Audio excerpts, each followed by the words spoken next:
Okay, yeah, so we do a full water heater diagnostic. We start with that water pressure fully on, open up your drain valve so that we have full pressure, kind of pushing out any of that debris or anything that might be clogging it.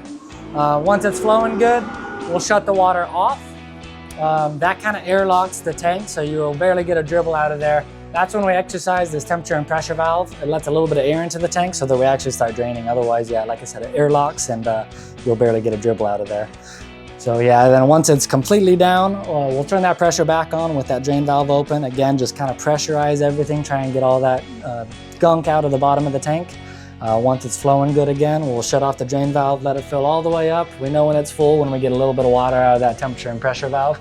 And then, yeah, we won't have a lot of air in your hot water line. So yeah, usually at the very beginning of the flush, we'll get a lot of that gunk from the bottom. It clears up as we get to the middle of the tank. And then we'll see quite a bit of that gunk at the bottom of the tank once we get to the bottom of the tank and pressurize it again.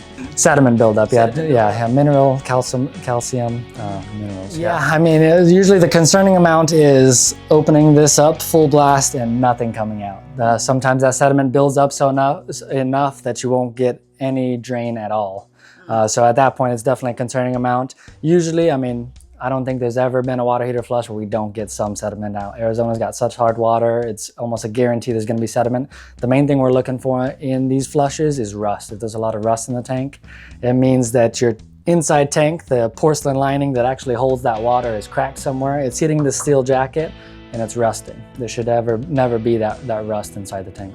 There's no recommendation as far as life expectancy. We know if we get a lot of rust that it's a matter of when, not if. And we recommend replacing it as soon as possible. 90% of the time we'll do a same day install if we can.